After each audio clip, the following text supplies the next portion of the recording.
श्री परमहंस परिव्राजकाचार्य टेंबे स्वामी यांचे गोष्टीरूप चरित्र. लेखिका सौ शिल्पा टेंबे. अभिवाचन सौ शिल्पा टेंबे. परमहंस परिव्राजकाचार्य श्री वासुदेवानंद सरस्वती टेंबे स्वामी महाराज की जय. श्रीराम अध्याय 39 भाग 2. राणी श्रीमंत सौ इंदिराबाई होळकर यांचा स्वामींवर अगाध विश्वास होता. स्वामी कृपेमुळेच त्यांचा विवाह संपन्न झाला होता. इंदिराबाईंचा साखरपुडा 1912 साली राजे सवाई तुकोजीराव होळकर यांच्याबरोबर झाला. त्यानंतर काही दिवसातच तुकोजीराजे युरोप सफरीवर निघून गेले.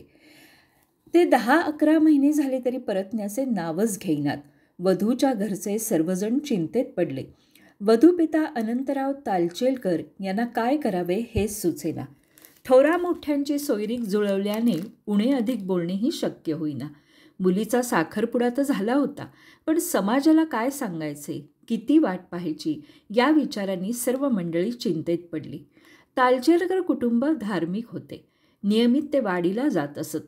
शेवटी तालचेरकरांनी वाडीचे पुजारी नारायण दत्तात्रय यांना उपाय विचारला. त्यांनी वधूची पत्रिका स्वामींकडे पाठवा असे सुचवले व बरोबर सर्व हकीकत सांगून विवाह कधी होणार हेही पत्राने लिहून विचारावे असे सांगितले. तालचेरकरांनी स्वामींना पत्र लिहून सर्व हकीकत कळवली. स्वामींनी मुलीच्या पत्रिकेत राजयोग नाही हे कळवले. स्वामींच्या या उत्तराने सर्वजण हबकून गेले. मुलीचे भवितव्य काय याची चिंता त्यांना वाटू लागली.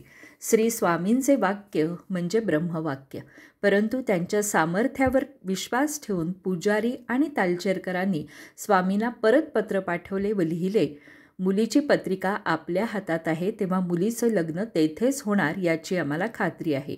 आमचा पूर्ण विश्वास आहे, श्रद्धा आपणावर आहे, तरी आपण कन्येवर कृपा करावी.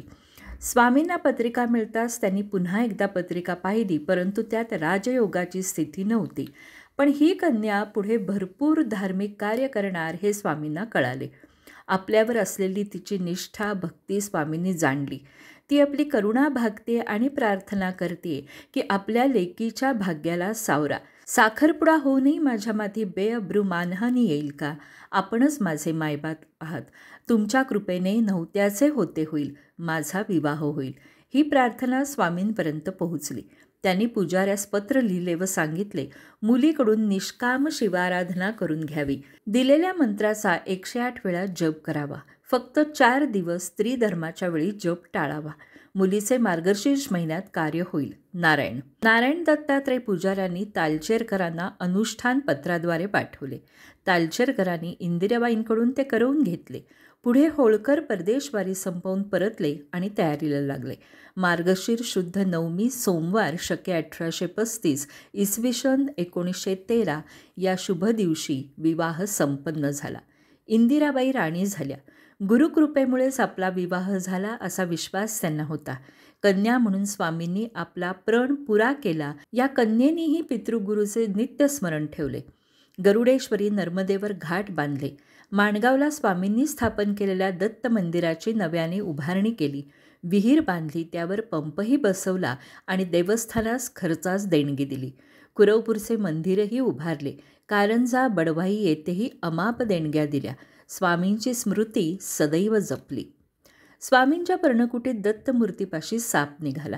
स्वामींनी सर्वांना बाहेर जाऊन झोपावे म्हणून सांगितले, परंतु कुणीही ऐकले नाही. आपणही बाहेर चलावे म्हणून आग्रह धरला. शेवटी स्वामींनी सापाचे मंत्राने स्तंभन केले. मग सर्वजण शांतपणे कुटीतच झोपले. दुसऱ्या दिवशी गीता प्रवचन चालू असताना त्या सापास जाग आली. स्वामींनी त्याला नर्मदा प्रवाहात सोडावे असे सांगितले.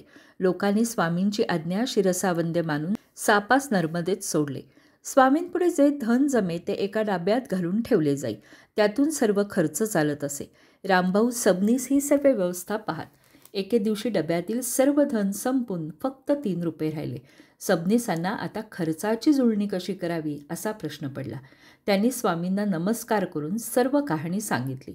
स्वामी सबनीसांना म्हणाले, रामभाऊ, काळजी का करता?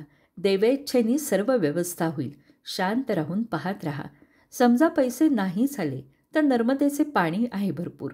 मध्ये असेच 8-10 दिवस गेले. आणि एके दिवशी स्वामींनी सबनीसांना सांगितले, जा पैशाचा डबा घेऊन या आणि धान्य पुरवणाऱ्यांना त्यांचे पैसे देऊन टाका. सबनीसांनी जाऊन पैशाचा डबा आणला आणि उघडला तो त्यात शुद्ध सोन्याच्या गिन्या भरलेल्या होत्या. रामभाऊ चपापले. हा चमत्कार कसा काय झाला याचे त्यांना आश्चर्य वाटले. त्या गिन्या स्वामींना एका भक्ताने अर्पण केल्या होत्या. अंबादास बाके नावाचा वऱ्हाड प्रांतातील एक शेतकरी होता. स्वामी त्याला मालिक म्हणत असत.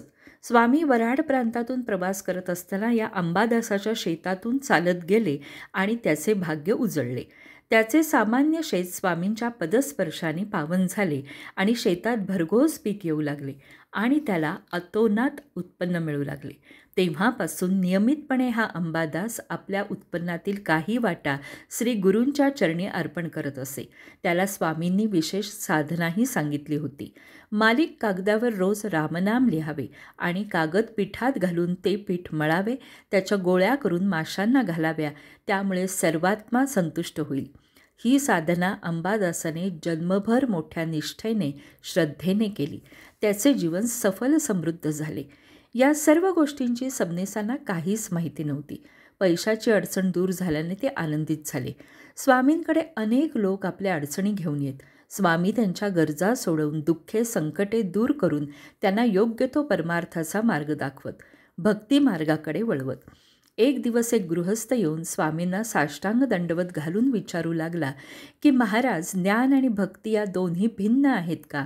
ज्ञानामुळे भक्तीची उत्पत्ती होते का भक्तीमुळे ज्ञानाची प्राप्ती होते?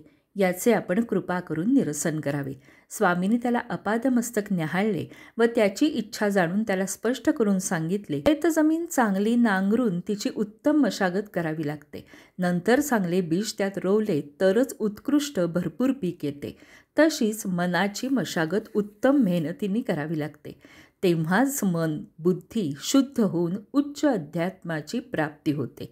जो फलाची अपेक्षा न ठेवता सतत कर्म करतो त्याचे चित्त शुद्ध होते आणि त्याला भक्तीचा मार्ग मोकळा होतो. महाराजांनी त्याला अनेक उदाहरणे देऊन समजावून सांगितले, उपदेश केला आणि त्याला श्री गायत्री पुरश्चरण कराव्यास लावले.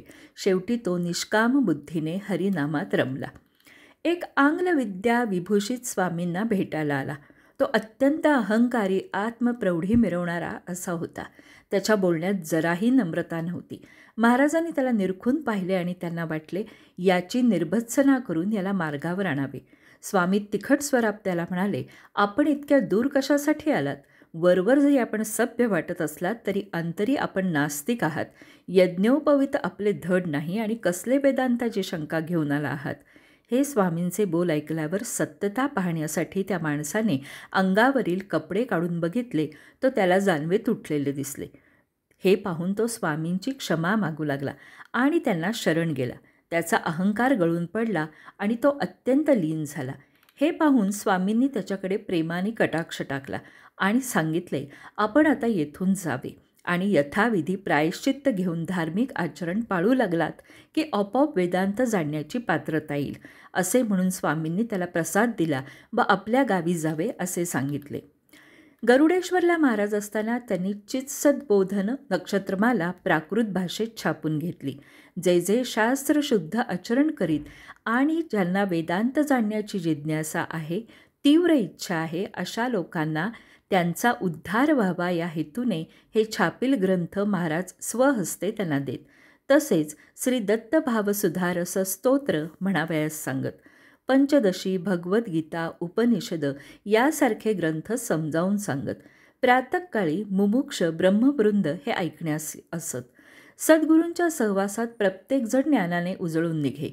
एकदा स्वामी प्रवचन करीत असताना एक गुजराती बाई आपल्या बेशुद्ध कन्येस घेऊन आली आणि स्वामींसमोर तिला ठेवून म्हणाली, 3 दिवस झाले ही शुद्धीवर येत नाही. आपण कृपावंत होऊन हिला अभय द्यावे. स्वामींनी प्रवचन थांबवले. तिची प्रकृती पाहिली आणि कमंडलूतील पाणी तिच्या अंगावर शिंपडले. तशी ती भानावर आली. स्वामी त्या बाईस म्हणाले, हिला पिशाच्याने धरले आहे. चांगल्या मांत्रिकाकडे हिला त्वरित न्यावे, जेणेकरून त्या पिशाच्यास गती मिळून ती बरी होईल. मी हे काम केव्हाच सोडून दिले. त्यामुळे आपण मांत्रिकाकडे जावे, ही नक्की बरी होईल, काळजी करू नये. एक दिवस बडोद्यातील एक श्रीमंत कुटुंबातील एक माता आपल्या मुलाला घेऊन गरुडेश्वरला आली. अनेक दिवस तो मुलगा आजारी होता. त्या मातेने स्वामींना कळवळून विनंती केली की माझा हा जीवनदीप आहे, याला वाचवा. स्वामींनी तिला मंत्र जपण्यास दिला व सांगितले, हा मंत्र जपला तर तुझा मुलगा निश्चित बरा होईल. ती बाई बडोद्यास परत आल्यावर काही दिवस मंत्र जपू लागली, पण मुलाच्या प्रकृतीत काहीच फरक न दिसल्याने तिने स्वामींना निरोप पाठवला. स्वामींनी तिला स्फटिक माळेवर मंत्र जपावा म्हणून कळवले. तिने तसे करताच काही दिवसातच पुत्र बरा झाला. अवधूत चिंतन श्री गुरुदेव दत्त.